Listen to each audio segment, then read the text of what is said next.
Welcome to this presentation on discrete management. Discrete management uses facts and logic to focus on real things.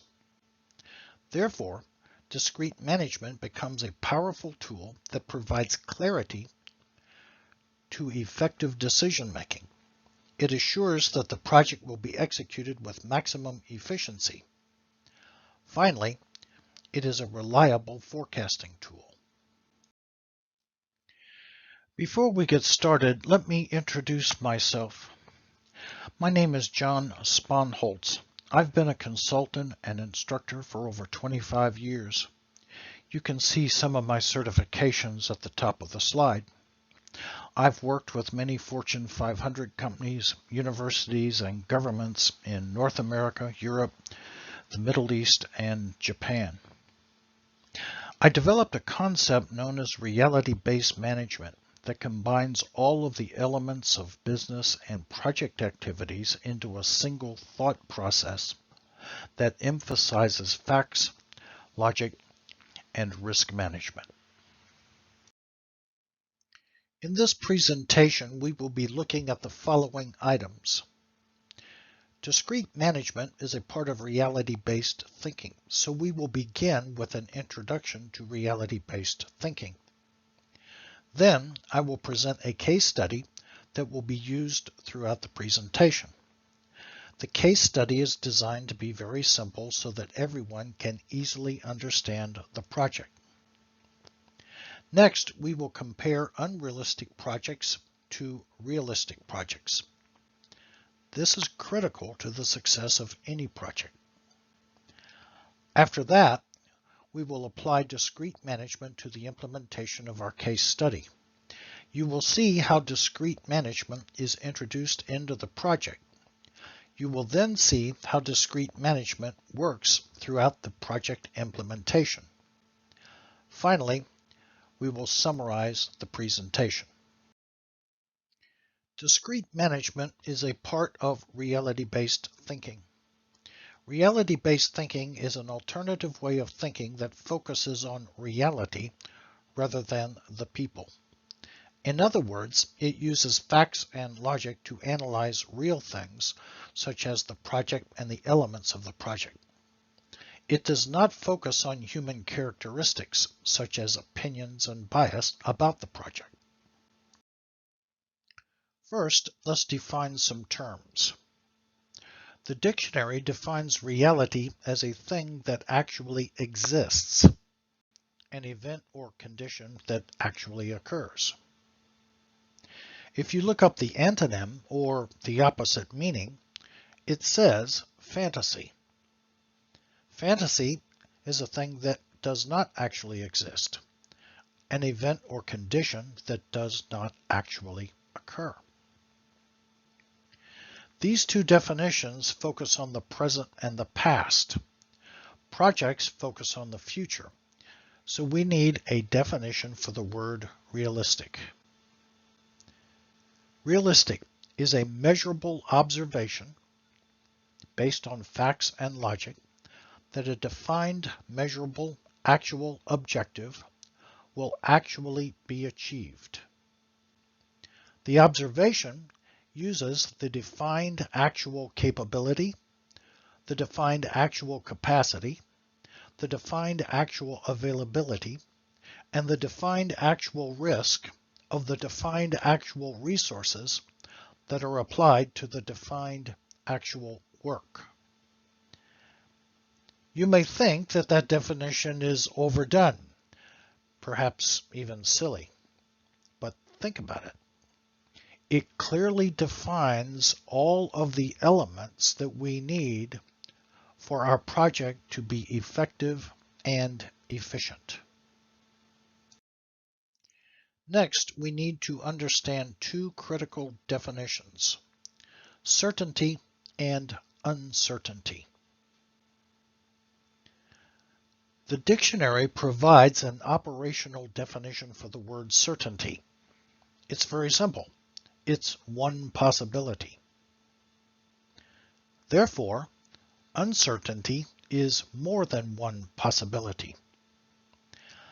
As we go through the presentation, these two definitions will become critical to understanding the demonstration and the projects that you do.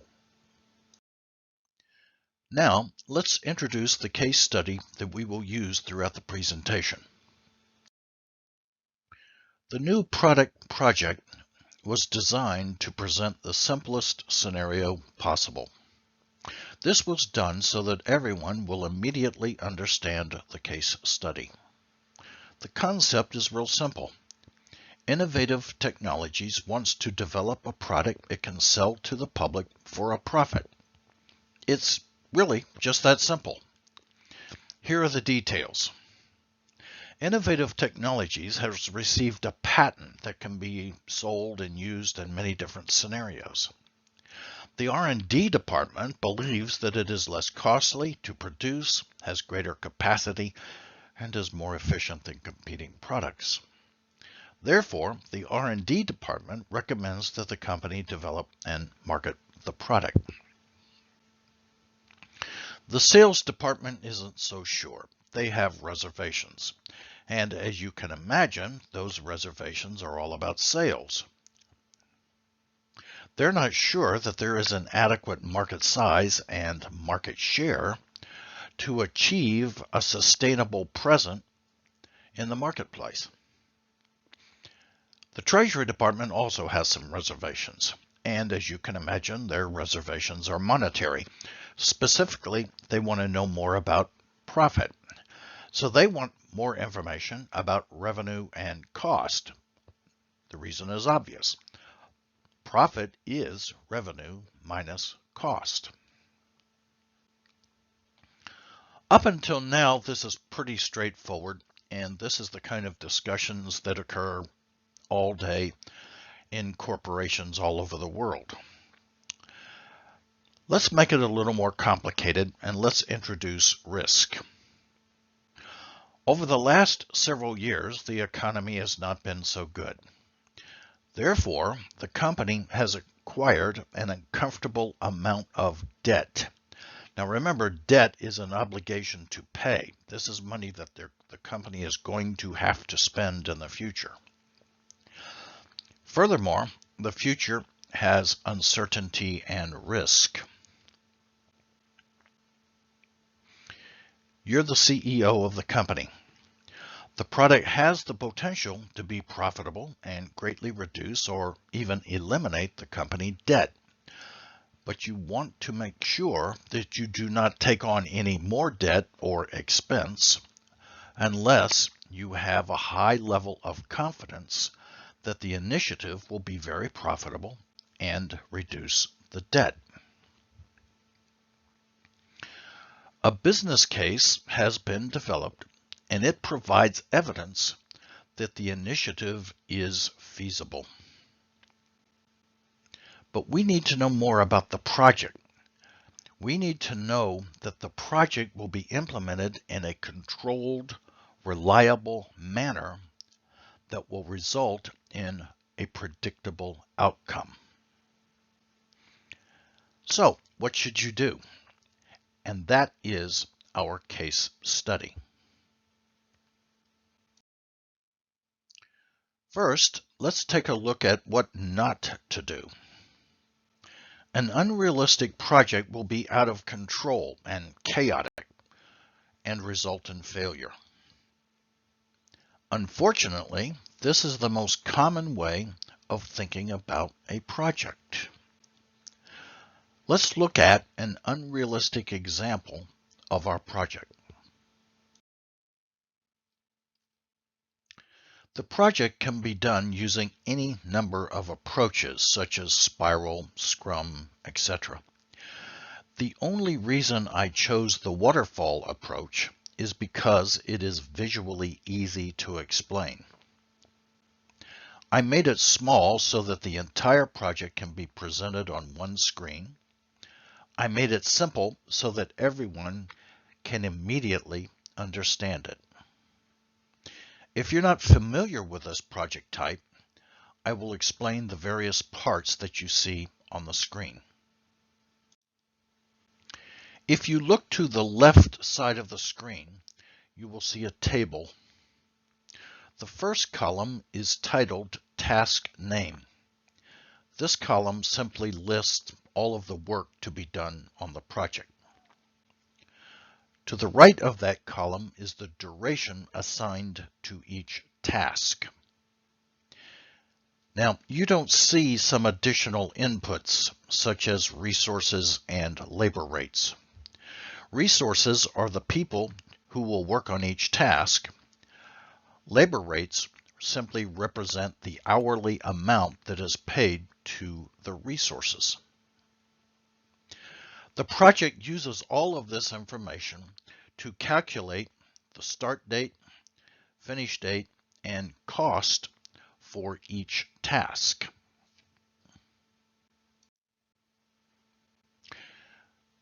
The top line presents the summary information for the project. This project begins on January 1st, 2018. The project ends on January 2nd, 2019. The total cost of the project is $928,400. The right side of the screen is a graphical presentation of the information in the table on the left side of the screen. You can see a timeline at the top of the chart that corresponds to the dates in the table. The blue bars are a graphical presentation of each task. The left side of each blue bar is the start date. The right side of each bar is the end date. The arrows that connect the tasks represent the sequence of the tasks. All of the tasks are executed in sequence. In this case, there are no tasks that are executed simultaneously. I did this to make everything as simple as possible for purposes of the demonstration. Stop and think about this project. The project is based on absolute certainty because there's only one possibility for the implementation of the project. Each task must start on the designated start date and end on the designated end date. This forces the team to meet impossible deadlines.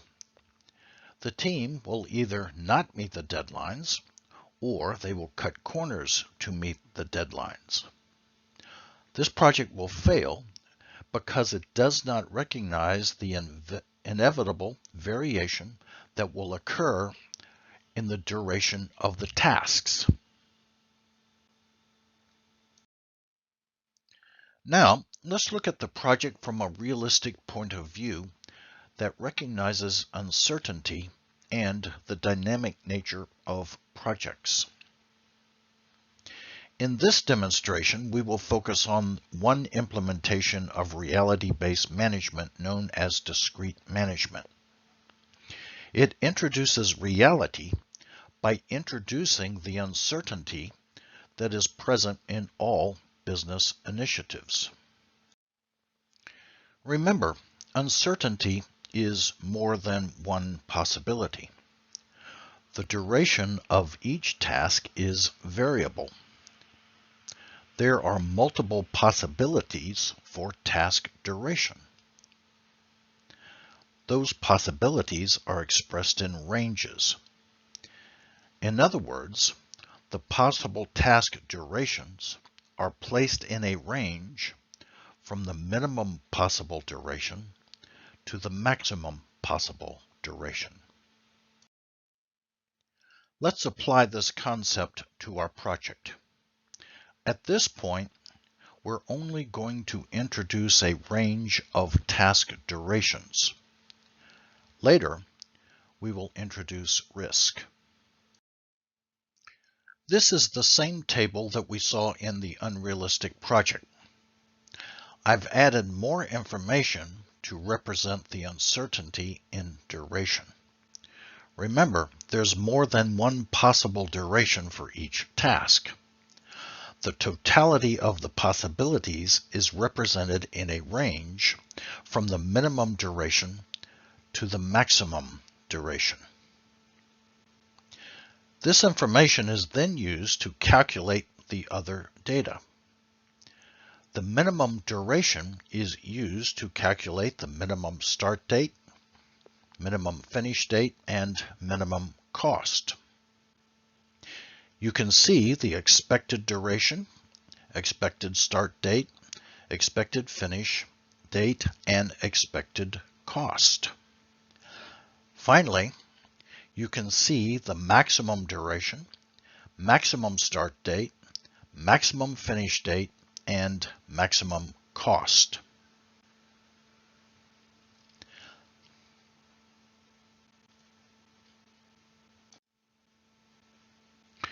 Think of the minimum as perfection.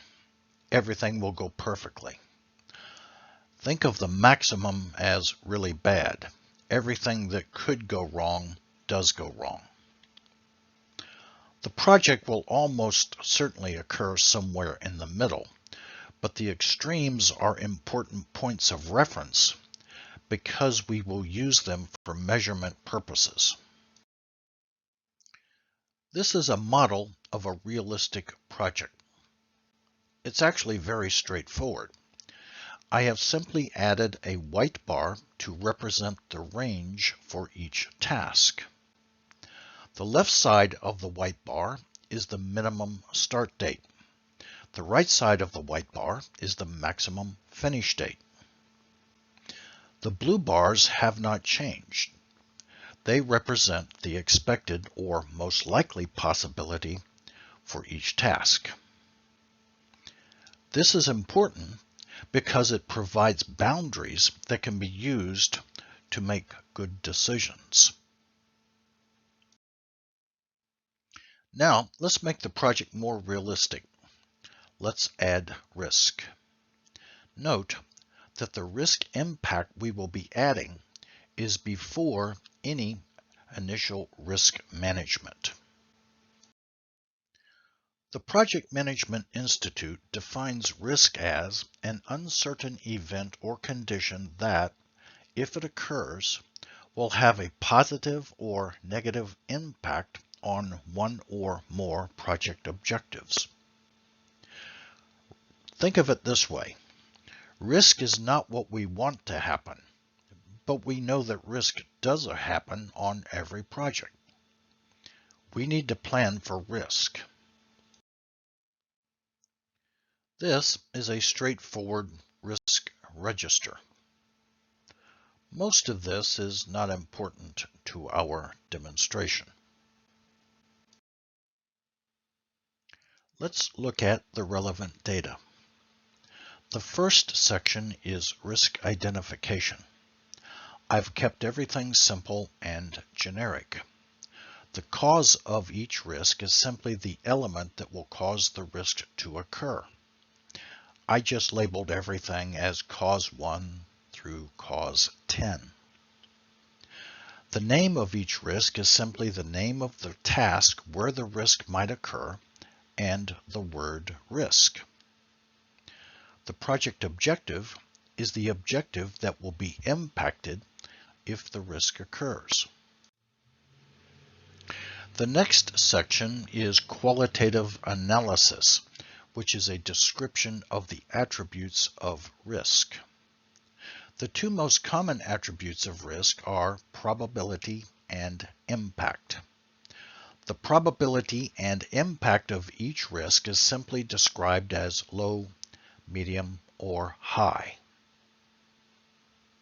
The risk score is a calculation, and urgency simply tells us how fast we need to respond to the risk if it occurs. The risk score and urgency are not relevant to the demonstration. Look at the first risk. It has a high probability and a high impact. The quantitative analysis is simply the mathematical transformation of the description. It is described as a range. Look at the first risk. The minimum probability is 85%. The medium probability is 90%. The high probability is 95%. In other words, the first risk has a high probability that ranges from 85% to 95%. The duration impact is the number of days that will be added to the task if the risk occurs. It is expressed as a range. For example, the first risk has a minimum impact of an additional 15 days. The medium impact is 20 days. The maximum impact is 30 days. If the first risk occurs, it will add between 15 and 30 days to the duration of the task. The cost impact simply multiplies the hourly labor rate paid to the people times the duration impact. If the risk occurs, the cost impact will be added to the cost of the task.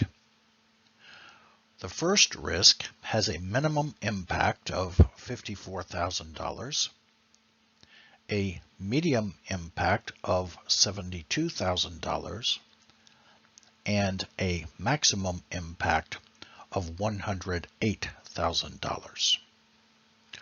All of this information is simply added to the data that we already have for our project.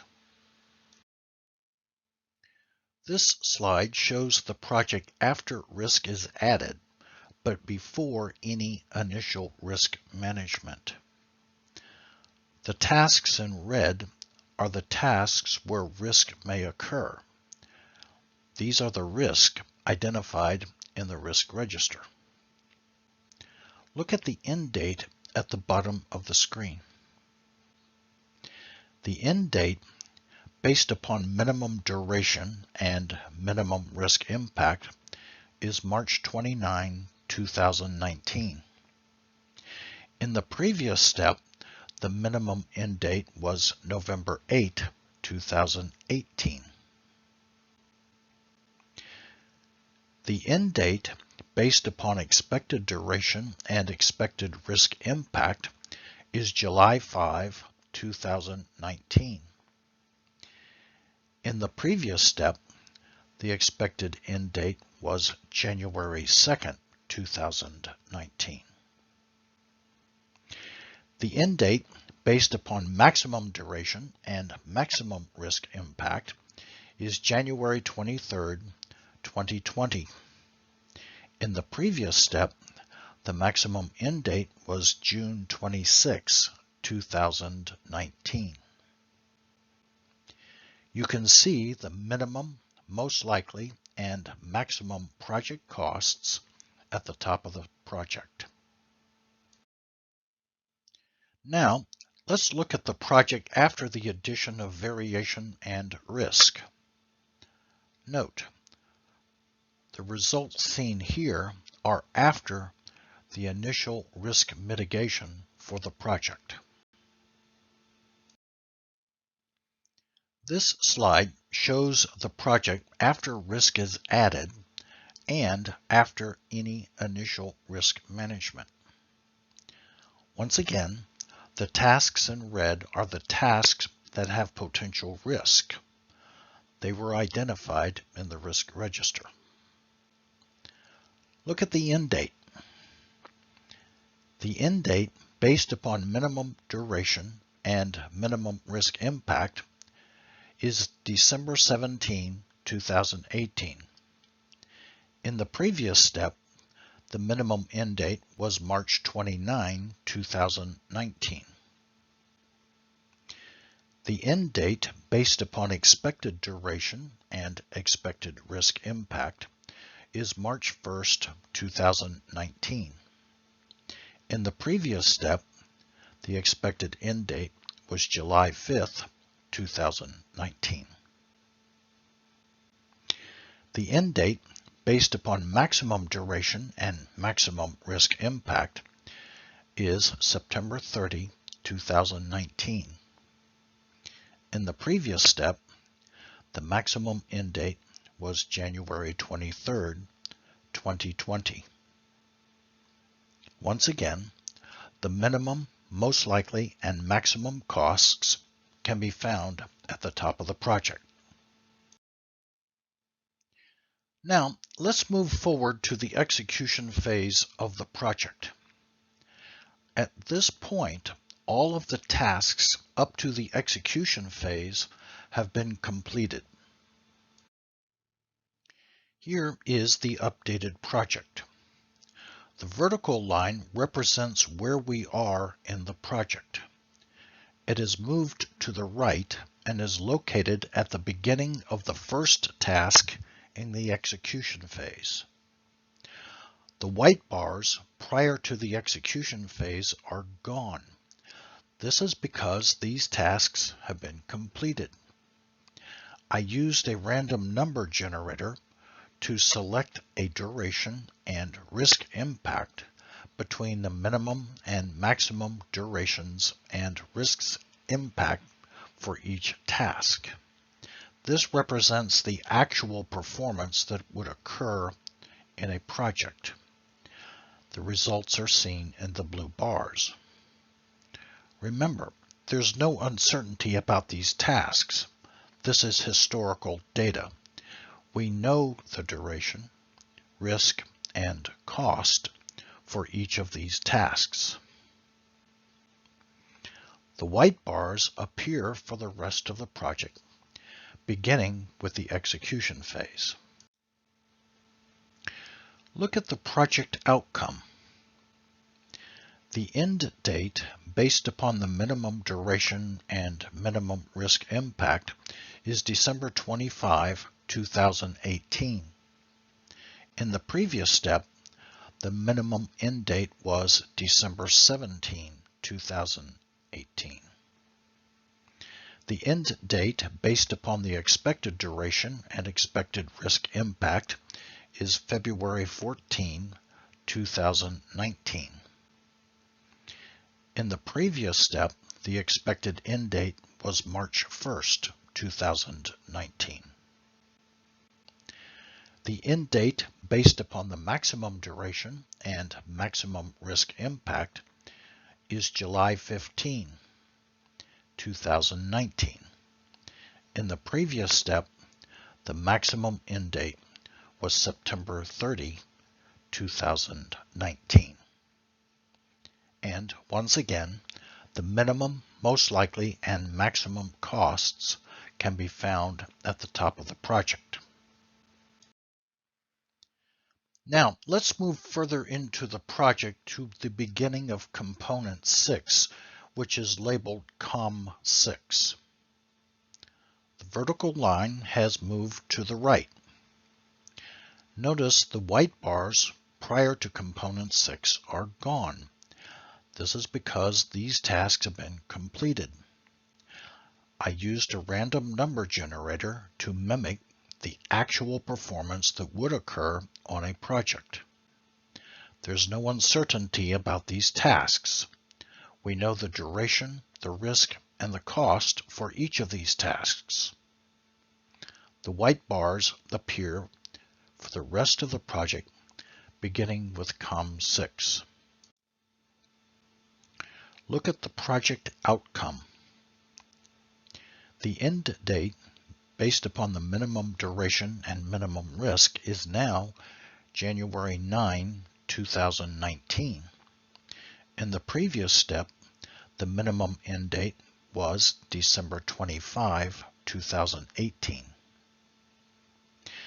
The end date, based upon the expected duration and expected risk impact, is February 4, 2019. In the previous step, the expected end date was February 14, 2019. The end date, based upon the maximum duration and the maximum risk, is now April 15, 2019. In the previous step, The maximum end date was July 15, 2019. And once again, you can see the minimum costs, most likely cost, and maximum cost at the top of the project. Let's summarize the presentation. This slide presents the summary information for all of the scenarios in the demonstration. The green milestone is the minimum project end date. The blue milestone is the most likely project end date, and the red milestone is the maximum project end date. The first three bars occur at the beginning of the project. They introduce reality by adding variation and risk. The fourth bar is where the project implementation actually begins. Look carefully at what happens. Beginning with the third bar, the number of days between the minimum and maximum end dates gets smaller and smaller. As we complete each task, we are replacing uncertainty with certainty. Therefore, we are removing overall uncertainty from the project. The result is that the minimum-maximum range and the expected end date is zeroing in on the actual end date. There is no choice. A reality-based project is subject to the physical laws of the universe. This project is in control. Therefore, it must produce consistent performance and provide a reliable prediction for the outcome of the project. Discrete management has a direct impact on project implementation. It provides objectivity because it focuses on reality-based thinking. In other words, it uses facts and logic. As you can imagine, that provides clarity of thinking. Not only that, it is measurable information. As you can imagine, that's going to be very, very useful to us throughout the project. And it has a direct input to effective decision making. Fantasy-based thinking is based upon unsubstantiated statements, such as opinions and bias. The result is that the project is chaotic and out of control. Decisions are a response to the latest crisis. The result is project failure. Reality-based thinking changes the entire context of the project. Reality-based thinking uses discrete management to focus on facts and logic. The result is that the project is in control. Decisions are not a response to chaos. Good decisions are actually driving the project. The result is consistent performance that produces reliable, predictable outcomes. Thank you for watching this video. I hope that it has changed the way you think and provide you with useful information. Please hit the like button, the subscribe button, and the notification button.